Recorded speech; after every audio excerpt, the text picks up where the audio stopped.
Welcome to Lit with Ernest, the show where we cut through the noise and get to the heart of great literature. I'm your host, Ernest, and today we're diving into one of the most iconic works in the English canon, John Milton's Paradise Lost. This epic poem has been a cornerstone of literary studies for centuries, and its influence can still be felt in modern culture.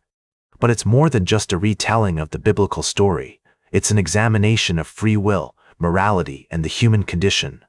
To understand the significance of Paradise Lost, it's essential to consider its historical context.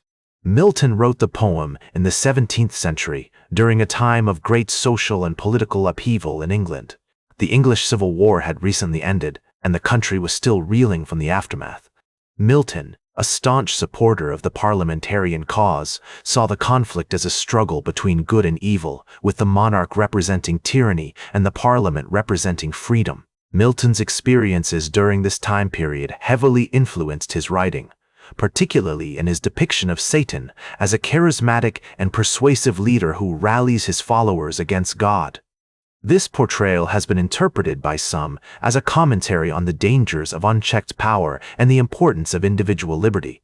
As the first always say, the old masters knew that true heroism isn't about being invincible, it's about being vulnerable and still managing to find the courage to act. In terms of literary background, Paradise Lost is often seen as part of the epic tradition, which includes works like Homer's The Iliad and Virgil's The Aeneid.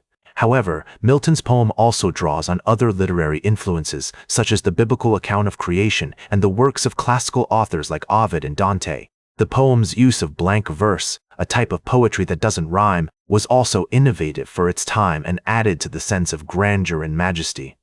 One of the key themes in Paradise Lost is the concept of grace under pressure. Milton explores this idea through the character of Adam, who must navigate the challenges of the Garden of Eden and ultimately make a choice between obedience and disobedience. Adam's story is a powerful reminder of human frailty and the difficulties of living up to our ideals. As the poem progresses, we see Adam struggle with his own desires and weaknesses, ultimately succumbing to temptation and eating the forbidden fruit. Another significant theme in Paradise Lost is the nature of evil. Milton's depiction of Satan as a complex, nuanced character, charismatic, intelligent, and strangely sympathetic, has been interpreted by some as a commentary on the dangers of pride and ambition. Satan's famous declaration, "Better to reign in hell than serve in heaven," is a powerful expression of rebellion and individualism. However, as the poem progresses, we see the consequences of Satan's actions, the destruction and chaos that follow in his wake. Paradise Lost has had a profound impact on Western culture, influencing everything from art and music to film and literature. You can see its echoes in works like Mary Shelley's Frankenstein, which explores similar themes of creation, rebellion, and the dangers of unchecked ambition. The poem's influence can also be heard in music, from classical compositions like Handel's Messiah to modern rock songs like Sympathy for the Devil by the Rolling Stones.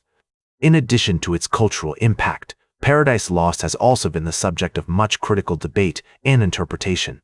Some critics have seen the poem as a justification for the English Revolution, while others have interpreted it as a critique of patriarchal society. More recent scholars have explored the poem's themes of colonialism, imperialism, and racial identity.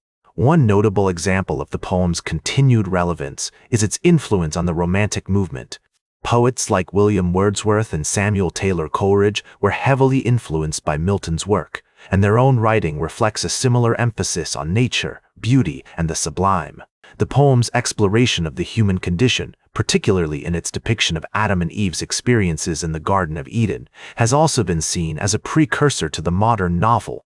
Its exploration of universal themes, its use of language and imagery, and its influence on Western culture make it a true masterpiece. As the first always say, "The good writers I've known are those who can capture the complexity of human experience in all its messy, beautiful glory." Milton is one of those writers, and Paradise Lost is his magnum opus. That's all for today's Lit with Ernest. Like this episode if it hit true, share it if you respect honest talk about books. Subscribe because we'll do this again. This is Ernest, signing off.